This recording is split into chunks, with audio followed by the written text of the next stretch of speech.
We're on page 493. This is the story of the golden calf.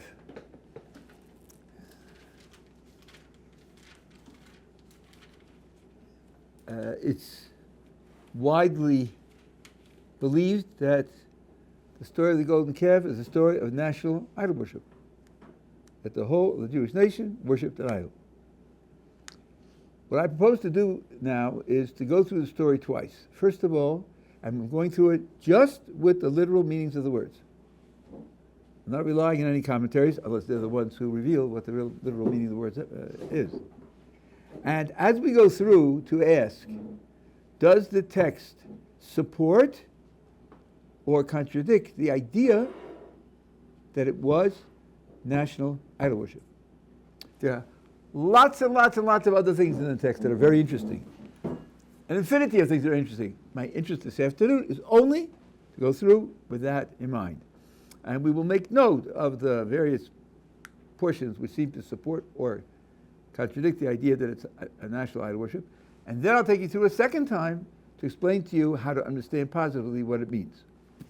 So, Rabbi, what partial is on it? this is Kisisa, Perek Lamed Beis in Shmos. In the art school, it's 493.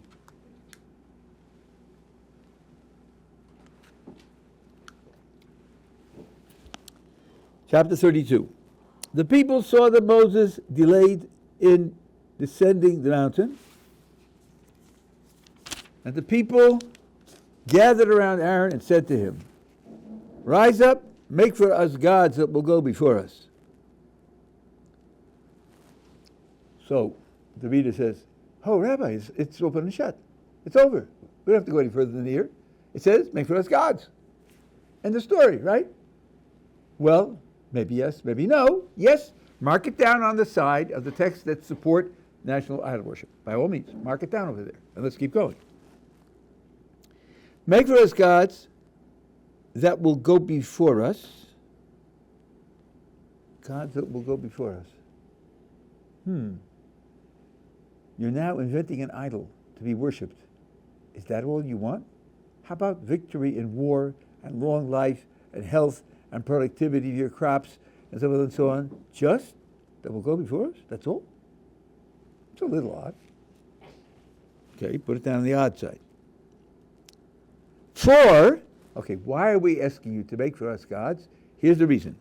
For this man Moses, who brought us up from the land of Egypt, we do not know what became of him.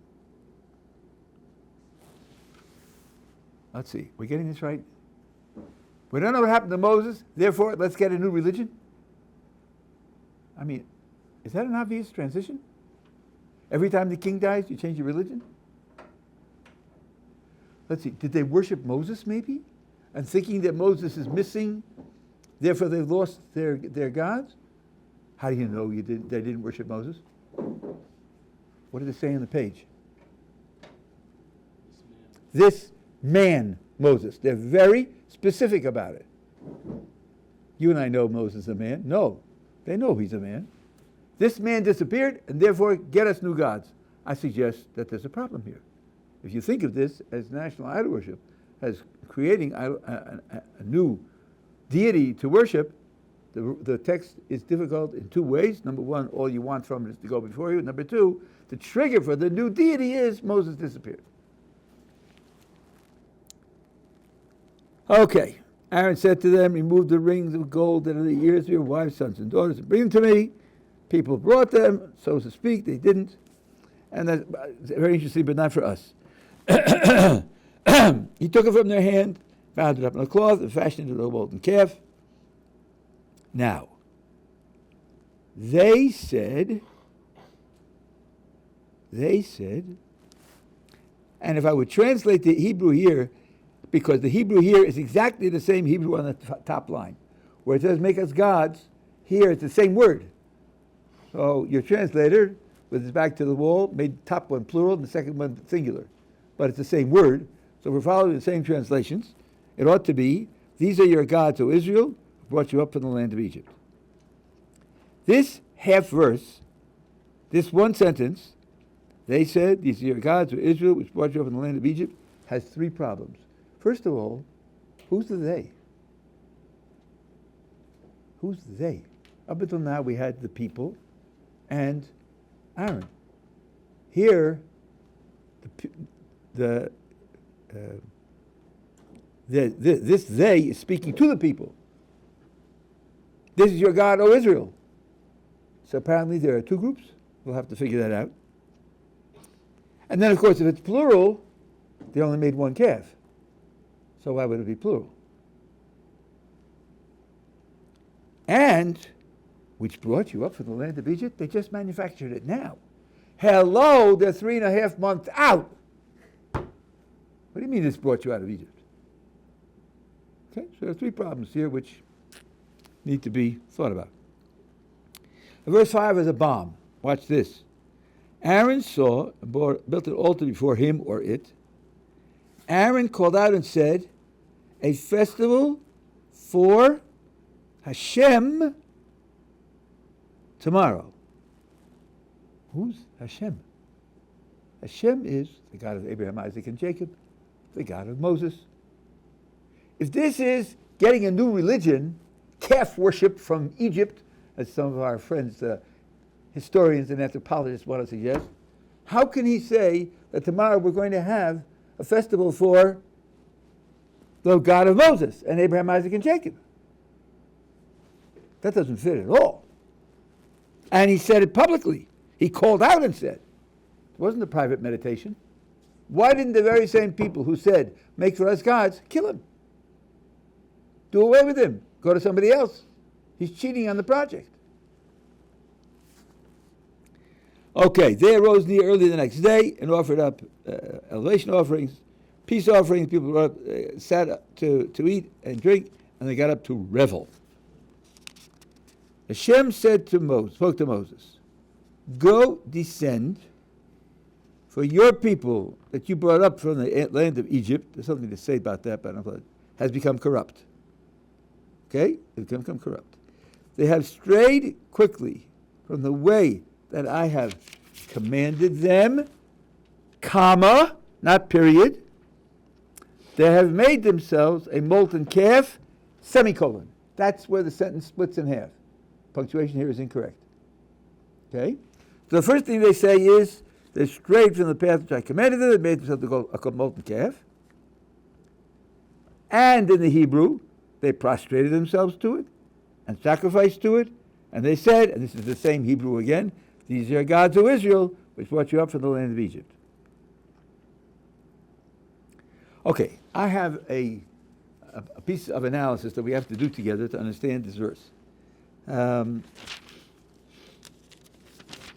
Verse 8 is an indictment. Verse 7 says they become corrupt. Obviously, some tragedy has taken place. And verse 8 is the indictment. I want you to count for me how many crimes are mentioned in the endowment, or what's called counts in an endowment. How many things have they done wrong? What's written in verse 8?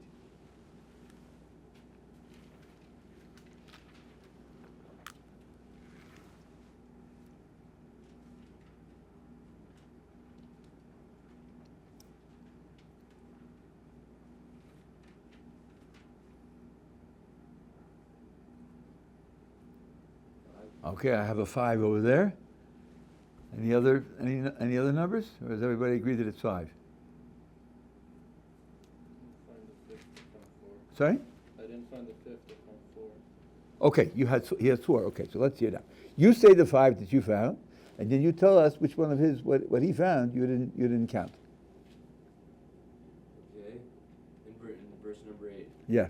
Okay, they strayed quickly from the way that Hashem commanded. They made themselves a molten calf. That's 2. Prostrated themselves to it. 3. Sacrificed to it. 4. And said, this is your God, O Israel, who brought you out of the land of Egypt. Okay, he's got 5. Okay, I didn't count the last sentence and said, this is your God. Okay, he didn't count said. Saying things could be a crime. Don't yell fire in a crowded theater. No. So okay, I think that we could agree with him that it isn't. Well, let's see. Let's think about each one of these and think about having a law telling you that you shouldn't do this, and then that will be the crime. The crime will be violating that law. So let's start with number 2 for a moment. They made a calf. Can you have a law not to make statues? Sure. Do not make statues, right? Bowing to a statue, you can certainly have a law that says don't bow to statues. Don't offer sacrifices to a statue, you can have a law that says don't do that. Don't say this is your God. There are certain things that is forbidden to say, and you can tell a person not to say it. But how about this law? Here's the law. Don't stray from the path which I commanded you. Well, what am I supposed not to do? Imagine that's the only law. The only law on the books. Don't stray from the path that I commanded you. Does it forbid anything? Clearly not. It's just referring to other laws and telling you, hey, be careful about those other laws. So is it a separate crime? Is that really a crime, the first one? I'll give you an analogy. The policeman brings the criminal in front of the judge. The judge says, what did he do? And the policeman says, well, he stole a car. The judge writes down auto theft. And he ran a red light. Judge writes traffic violation. And the third thing he did, Your Honor, says the policeman, is he broke the law. Well, yeah, but breaking the law isn't a separate crime. It's just a description that something went wrong. So I think the first phrase in 8, stray quickly from the path which I've commanded you, isn't a separate crime. It's a kind of introduction. Things have gone wrong, and then you have 4 crimes afterwards which describe what has gone wrong. But if that's the case, what's it doing there? The end of verse 7 already says they became corrupt. That already says things have gone wrong. Why do I need a second introduction? What is the first quarter of the sentence of verse number 8 doing there? What is it supposed to communicate? I'll show you when we come back. That's going to be extremely important.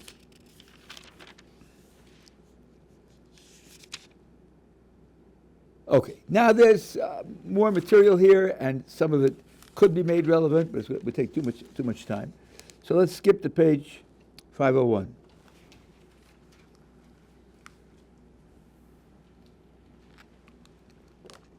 I invite you to read the interim. It will only support what I'm saying, and you don't have to trust me. But I want to finish it in an hour. So now, God says to Moses, go down and face this problem. Moses stood at the gateway of the camp, and he said, whoever is Hashem, join me. And all the Levites gathered round him. All the others did not. He said to them, so said Hashem, the God of Israel, every man put his sword on his thigh and pass back and forth from gate to gate in the camp. Let every man kill his brother, every man his fellow, every man his near one. Wow, there are 600,000 men. What is Moses commanding exactly? What does he expect to happen exactly? Well, let's see what happens.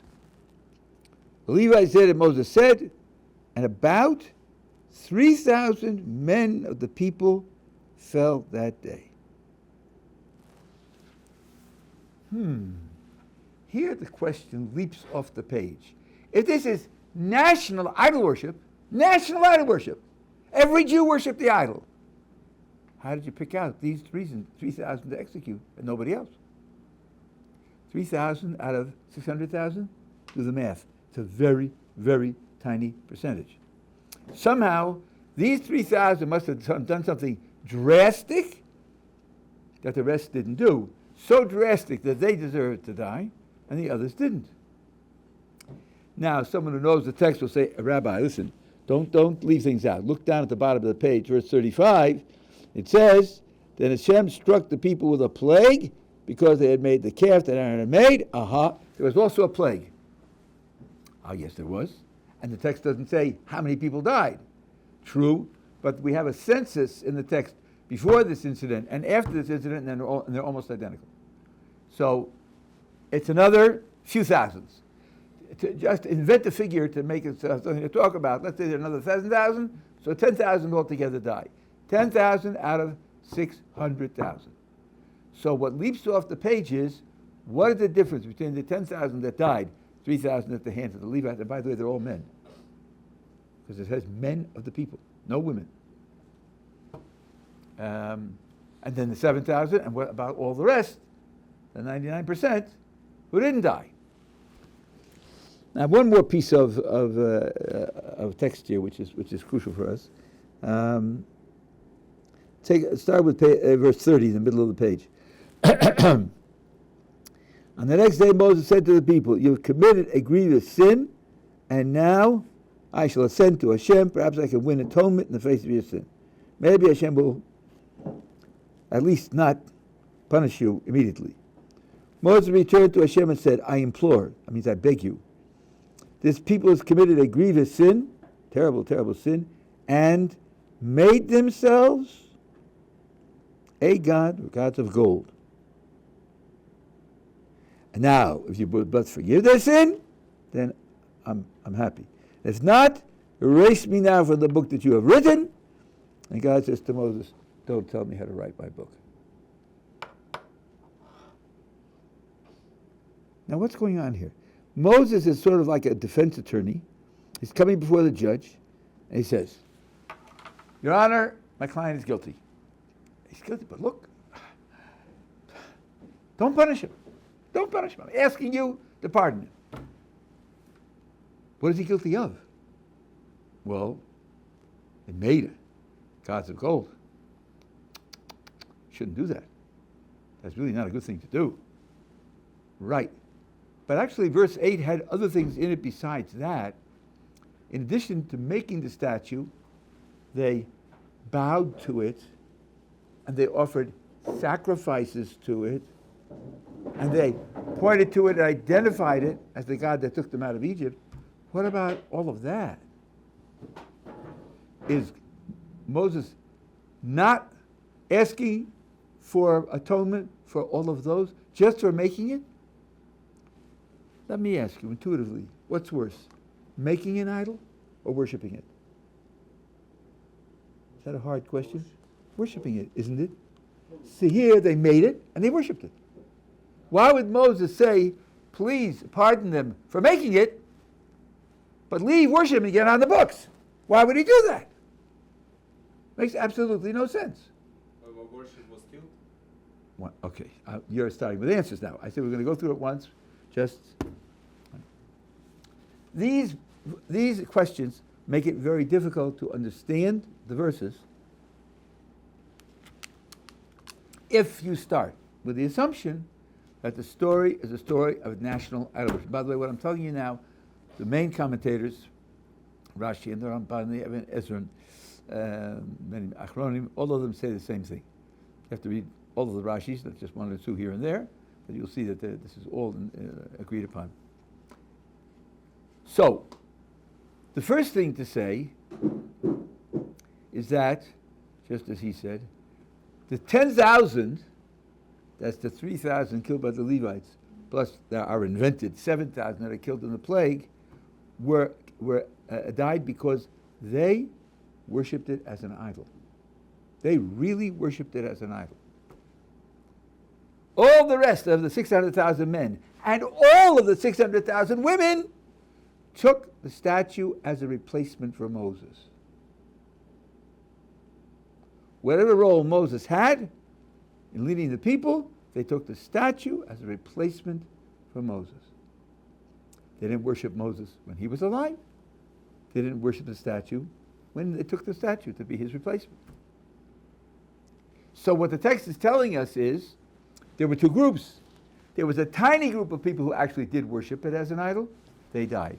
Everyone else took it as a replacement for Moses, and that seems to have been a terrible crime. Such a terrible crime that in the interim God says to Moses, "I'll wipe them out and start over with you." We have to understand what that crime is. What exactly is that crime? Why is it a crime? And here Moses says, as far as the idol worship is concerned, I'm not asking you about that, because I know there's no way back. Moses himself said to the Levites, gather together and kill. Now here we have to put in the understanding that it's all those who are publicly identified as worshiping the idol. We have witnesses who testify that were performing idol worship. That's the 3,000. The 7,000 were people who didn't say anything with what they were doing. They were along with everybody else, but in their hearts, they were worshiping it, and that being the case, they can't be executed by a court. For a court, you need witnesses. So God eliminated them through a plague. But everybody else performed this other crime, and this other crime is also terribly serious. And for that, God said, I'm considering wiping them out. And Moses said, please don't, and he gets a yes answer. That's what the text really is telling us. Now let's go back and look at the verses and see how much better the verses read with that in mind. Back to 495. People see that Moses delays coming down from the mountain, and they say to Aaron, top of the page, rise up and make for us gods. I'll come back and talk about that for a little bit. That will go before us. Well, as a matter of fact, the statue that they got, I'm sorry. I skipped something. I'm sorry, I made a mistake. Let's ask about the idea of having a statue to be the link between the people and God. Moses was the link. He was the one who brought to them what God told them. He was the one who triggered all the miracles that took place in the wilderness, and in Egypt. That all happened when Moses announced them and triggered them. With Moses gone, their problem was we're not connected. There's nothing to bring God's effect to us. And their suggestion was to make a golden statue to take that role. Now, of course, you may say, but Rabbi, golden statues? Judaism's against statues. Doesn't allow you to do that. You can't have statues in Judaism. Okay, take a look on page 447.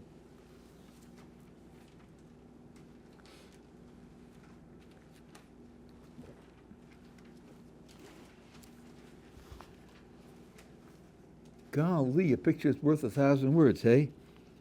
That's a picture of the ark in which were the tablets. What's on top of the ark? A cover called a kaporos. That kaporos is fashioned into the statue of two angels. A statue of two angels in our Holy of Holies. So I guess there isn't an ironclad prohibition against statues. And this point on the cover between the statues becomes the communication point from God to Moses and the Jewish people. Take a look on the next page.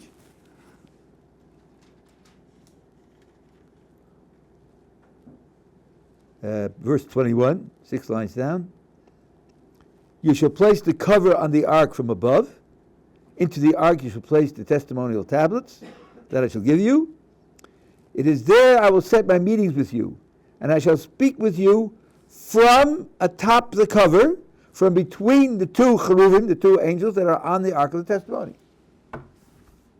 That's where the voice comes from. It comes from heaven, so to speak, down to that spot, and from that spot to Moses.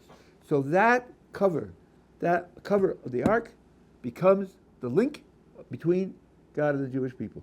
So you can have a statue, a golden statue, as a link between God and the Jewish people.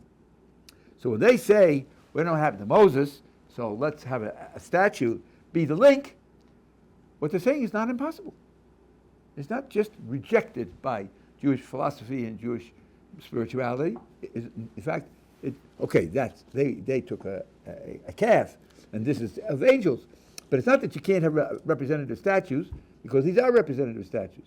And if you ask, well, let's see, Rabbi, Moses is missing, and you say Moses played that role, why not put Aaron in? I mean, it's his brother, and Aaron is a prophet, and why would you replace him with a statue? Well, what do you think happened to Moses? How old is Moses when this is going on? He's 80 years old. People die. That happens to people. Abraham died. Isaac died. Jacob died. Joseph died. Yehuda died. So, Moses disappeared. He died. How old is Aaron at this point in time? 83. Thanks a lot. What kind of fix will it be if you put Aaron in a few years from now, he dies, we'll have to get somebody else, and he'll die. Let's have a statue which doesn't die. Let's have a statue which is a permanent link between God and the Jewish people. So this, as I say, this idea isn't an impossible idea. And that's what they were asking for. Now let's go back to where was I? 495, yeah. 495. And look again at the text there.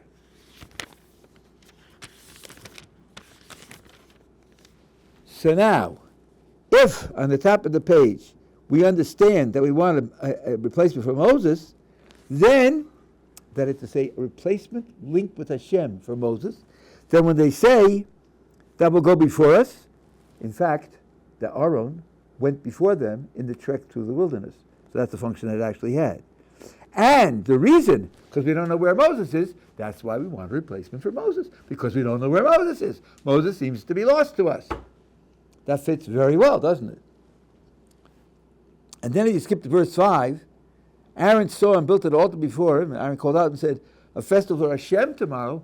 Sure, because this is the new link with Hashem. And we're going to celebrate the inauguration of that link. There's absolutely nothing wrong with that. Indeed, when they built the Aron, when they built the whole tabernacle, there was a festival inaugurating that linkage with the Kadosh Baruch Hu. So all this makes perfect sense if you're talking about a link and not idol worship. And even verse 4, part of verse 4 becomes better, because it says, which brought you up from the land of Egypt. It doesn't mean the statue brought you up from the land of Egypt. It means the God with whom we connect through the statue brought us up from the land of Egypt. We just created now a new link. We're not worshiping the link. We're worshiping the one who's linked to us through the link. And then that works well with the chronological problem. But you'll say, Rabbi, you did that very cleverly, and you skipped over, make for us gods. Rabbi, why did you do that? It does say, make for us gods. Now it's some time to question the translation. The word here in Hebrew is Elohim. Does Elohim in the scriptures always mean God or gods? And the answer is definitely not. I'll give you a couple of examples here, and I'll tell you about one which isn't in this book, but I'll tell you about it as well.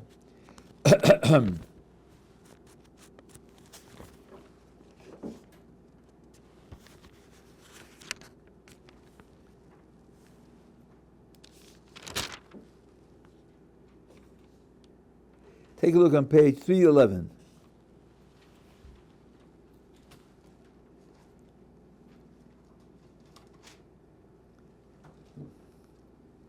This is Moses at the burning bush, and he is getting instructions to go down to Egypt and be God's agent for taking them out of the land of Egypt. And God says to him, Aaron will accompany you, and he'll speak for you. Because Moses, at that time in his life, stuttered. It was very difficult for him to speak. Now look at the very top of the page, verse 15. You shall speak to him, that you, Moses, shall speak to him, Aaron, and put the words in his mouth. And I shall be with your mouth and with his mouth, and teach you both what you are to do. He shall speak for you to the people, and it will be that he will be your mouth, and you will be his Elohim. In the Hebrew, it says Elohim. Golly, I don't think Aaron thought his brother created the universe. I don't think so. I don't think Aaron thought Moses was God. Here he says to Moses, you will be Aaron's Elohim. The translation is correct. Elohim can mean leader. It can mean leader, it can mean king, it can mean angel. It doesn't have to mean God. I'll give you another example.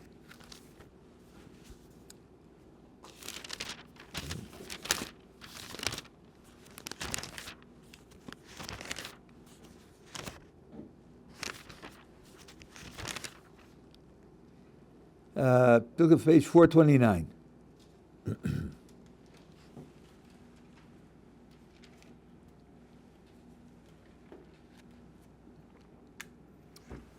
A says to B, I'm going on a trip. Can I give you my talus with the silver cover? And will you guard it for me and hold it for me? Absolutely. No problem. Thanks a lot. Comes back, B says, sorry, it's gone. It got stolen, it got destroyed by light, it's gone. Well, A says, did you take good care of it? I mean, did you treat it, were you responsible? And he's questioning him. This matter comes to the court. And the court says to B, you say that you took good care of this, of the talus, and that you didn't use it for your own private uses, because if he did, illicitly, then he has to pay for the loss no matter what. Take an oath that you didn't illicitly use it for your own use. So the verse says, the owner shall approach the court that he had not laid his hand upon his fellow's property for every liability, item of liability, ox, donkey, sheep, or garment, regarding any lost item, which he says, this is it, to the court shall come both their claims. Whomever the court finds guilty shall pay double for its fellow. All three places where the English has court, the Hebrew has Elohim. You're going to the judge. Here, the word Elohim refers to the judges. Human beings, flesh and blood. So the word Elohim does not have to mean God. The final case is, I think it's the book of Samuel, part 1, chapter 28, if I'm not mistaken, where Samuel the prophet has died, and Saul is in battle with the Philistines, and it's not going well. And Saul is very afraid, so he asks a necromancer to raise the soul of Samuel from death to speak to him. That's against the law. It is against the law. Saul himself wiped the land clean of necromancers. He did. But this one he missed. And in his extremity, he goes to the necromancer and says, raise the soul of Samuel. Now, she goes through her mumbo-jumbo, and suddenly she goes into shock. Trembling shock. Some of the commentators say she was a phony, and it never worked before. She just made believe it was the only time it ever worked. So she was shocked, as much shocked as anybody else. And Saul says to her, what do you see? And she says, Elohim ra'isi olim min haaretz. I see Elohim coming up out of the ground. And then Saul speaks, and Samuel answers, and they have a conversation. What did she mean when she said, I see Elohim coming up out of the ground? She was asked to raise the soul of Samuel, and the soul of Samuel appeared and spoke. She didn't think that was the creator of the universe. Samuel had died recently before. Every year he went the length and breadth of the land of Israel. Everybody knew him. She succeeded in raising his soul. But she was so filled with shock and fright, she used the word in her vocabulary that expressed how she felt about it. So I suggest to you that the word Elohim, I don't have to suggest it, it's on the books. The word Elohim sometimes refers to something that fills you with awe and sometimes fright, and it's shocking, and the word can connote that kind of an experience, whether it's the creator of the universe, or whether it is an angel, or whether it is a ruler or someone else who creates that experience. Now, when the people say to Aaron, make us Elohim, I suggest to you that the word Elohim here refers to the statue. Because the statue, being the link between the Jewish people and God, is going to create in them that awe. And I don't have to make this up, because there is a verse in the Torah which says, Umikdashi tiro, have awe for my holy place. That's a commandment. The place where God manifests himself and connects with the Jewish people is a place for which we should have awe. So they're using this word, which expresses the awe, the awesomeness of the place, for the link, which is the one that connects them to HaKadosh Baruch Hu. And that's what they mean. And that's why it's not plural, it's singular, because the word Elohim, although verbally plural, refers to God, and all the accompanying language is singular. Verbs are singular, adjectives are singular, adverbs are singular, all singular. So that means that there's no proof from the text whatsoever that they were really engaging in idol worship. Are we get it so far? Yeah. Yeah. The question in the verse was before, when Hashem spoke to Moses, he said, "Your people that you brought out of Egypt." But Hashem brought people in his... Good. I think I have time. I'll talk about that. I didn't mention it, but you're right. That's like, when the husband's coming home. Yeah, this is definitely chauvinist. When the husband's coming home and he calls his wife on the phone, how everything's at home? And she says, "Let me tell you what your son did today." And he says, "Uh-oh. Last time I checked, he's our son. Now he's my son? Must be bad. He must have done something terrible." She's pushing her off on me. So you're exactly right. Hashem says to Moses, "Your people," the commentator, Moses says, "What do you mean, my people? They're not your people? What happened?" We'll talk about that in Hashem. Okay, so now, let's go to verse 8. We said there are really 4 crimes, and the first clause is the crime, and we wondered what it was doing there.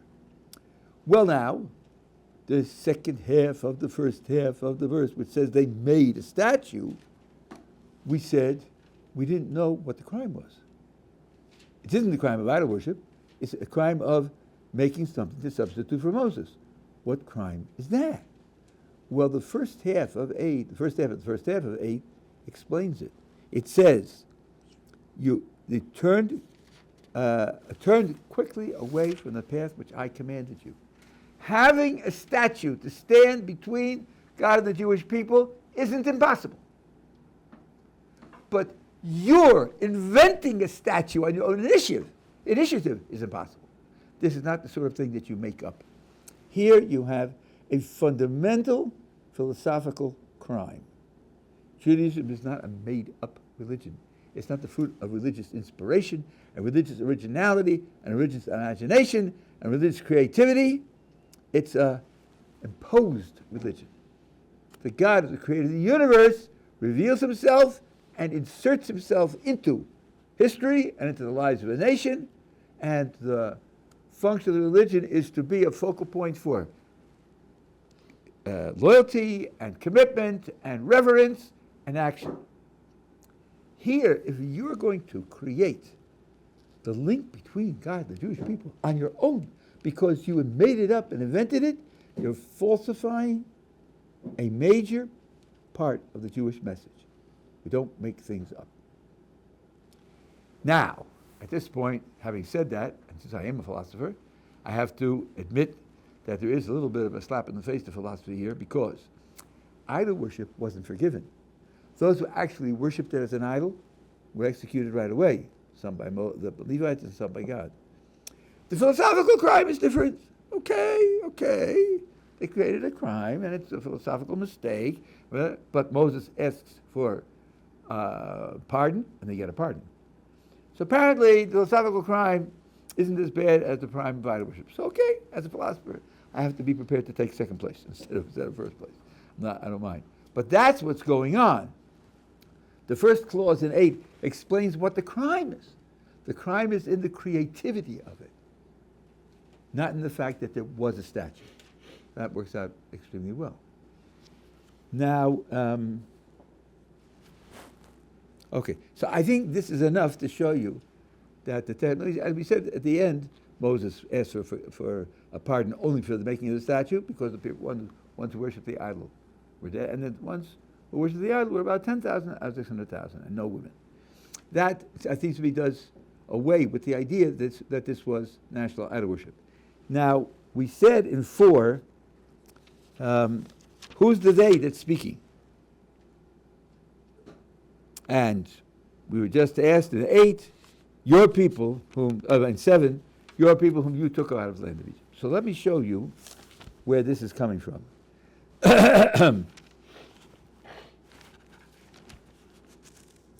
Take a look on page 359.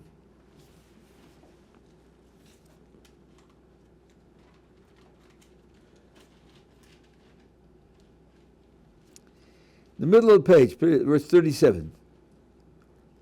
The children of Israel journeyed from Ramses to Sukkot, about 600,000 men on foot, aside from children. Also, a mixed multitude went up with them, and flock and cattle, very much livestock.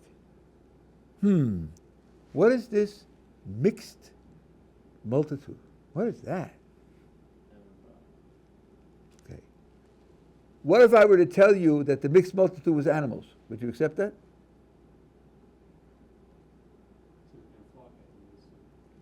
Which one word in the verse gives the lie to that suggestion?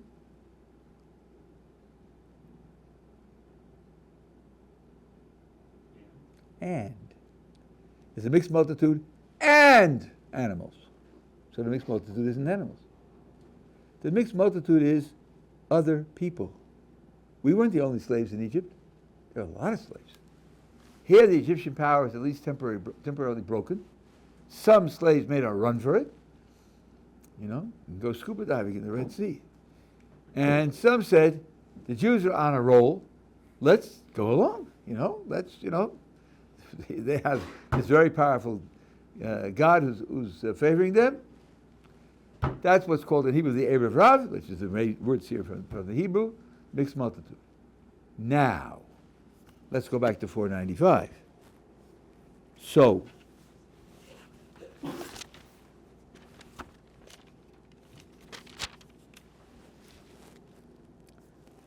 when you get to verse 4, in the second half of 4, it says, they said, this is your God, O Israel, which brought you up from the land of Egypt. We asked, who's the they? Up to this point, we had only Aaron and the people. Now there's a they that speak to the people and say, O Israel, so they aren't Israel. Who are they? That's the mixed multitude. They're the ones who had the idea. They're the ones who instigated it. Now, I have to put in a little bit of history from the oral tradition. When this mixed multitude volunteered to go along for the ride, God said to Moses, don't take them. Don't take them.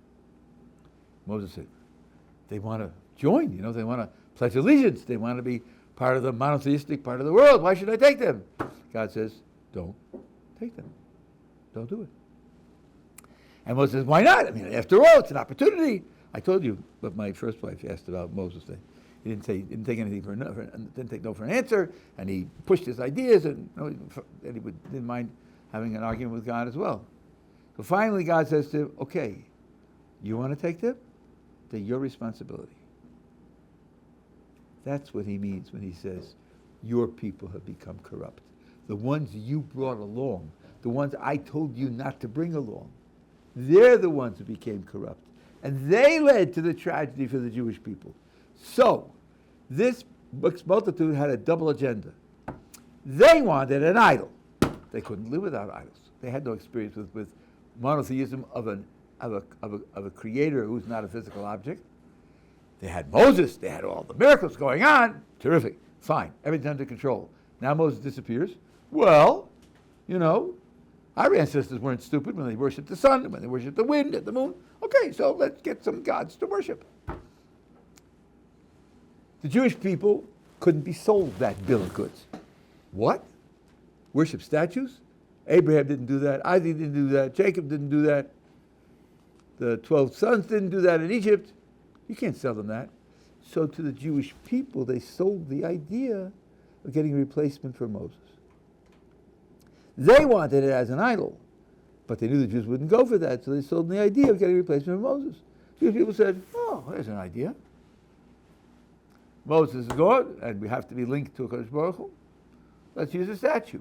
And almost all the Jews understood it in that sense, only as a replacement for Moses, except for the 10,000, who really were sucked into the vortex of the mixed multitude, and they joined them in the idol worship, and they ended up being executed. So all that works out very well. It all works out very well. So I think this is an example of something which, as like I said at the beginning, it's very well known and it's not very well known. Everybody's heard the story. Everybody knows that they made a golden calf. Everybody knows it was a terrible crime. All that is true. But they also think they know that it was a matter of national idol worship, and it was certainly not so. Yeah. The Erev Rav included in the 10,000? No, they were not, because it says explicitly, every man talks about the relationship. It says, every man kill his brother, his fellow, and every man his near one. We're talking about their relatives. So I mean, even their relatives, right? So it was not the Erev Rav. They did not get killed.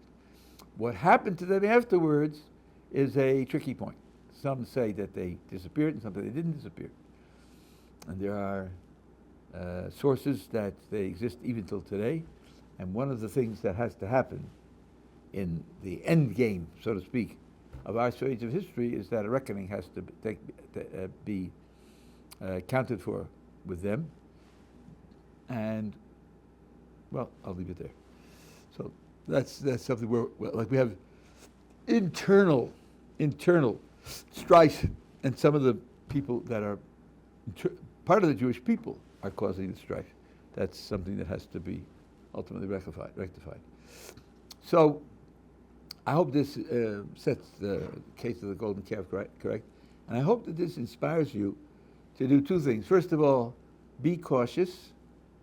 Like I mentioned a couple of days ago, a thorough skeptic is also skeptical of his skepticism.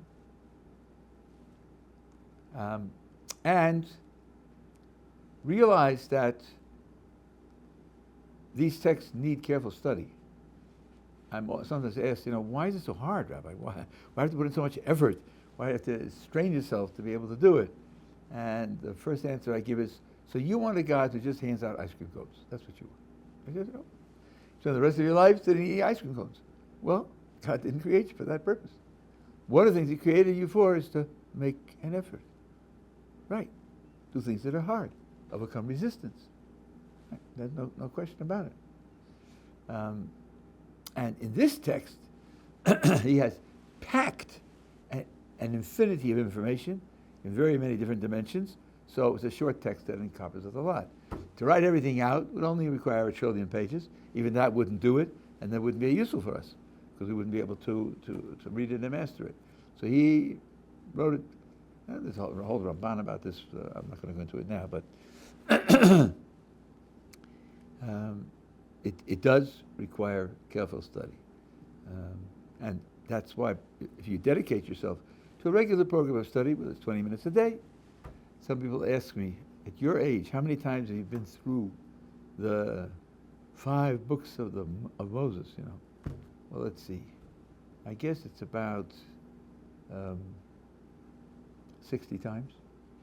Doesn't it get boring? No, it doesn't.